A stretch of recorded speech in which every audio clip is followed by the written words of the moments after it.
ایک مرتبہ ہاتھ پاؤں، منہ، زبان، دانت اور حلق تمام اعضاء پیٹ سے باغی ہو گئے، اور سب نے باخود صلاح کی کہ دیکھو ہم سب کے سب دن رات پیٹ کی خدمت میں لگے رہتے ہیں اور بے سبب ہم کو اس کی غلامی کرنی پڑتی ہے۔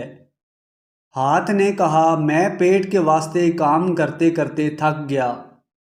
پاؤں نے کہا پیٹ کے لیے دوڑتے دوڑتے میں عاجز آ گیا۔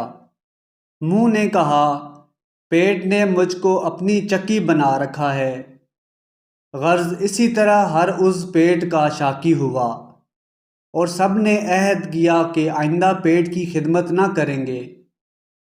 جب یہ تمام لشکر پیٹ سے منحرف ہوا تو پیٹ کو ہر طرح کی تکلیف ہونے لگی۔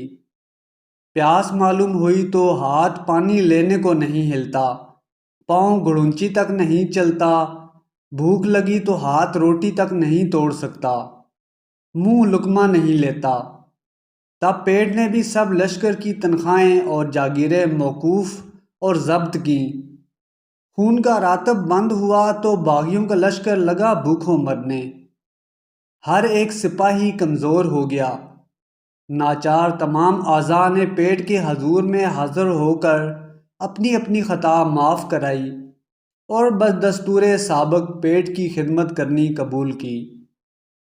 اس حکایت سے ہمیں یہ سبق حاصل ہوتا ہے کہ رعیت، بادشاہ اور نوکر سب ایک دوسرے کے محتاج ہیں۔ ہم اگر نوکروں کو روپے دیتے ہیں تو نوکر ہماری ٹہل کرتے ہیں، احسان کسی کا کسی پر نہیں۔ دوستو، اگر آپ کو یہ میری ویڈیو پسند آئی ہے تو چینل کو سبسکرائب کر لیں اور بیل آئیکن کو بھی دبا دیں۔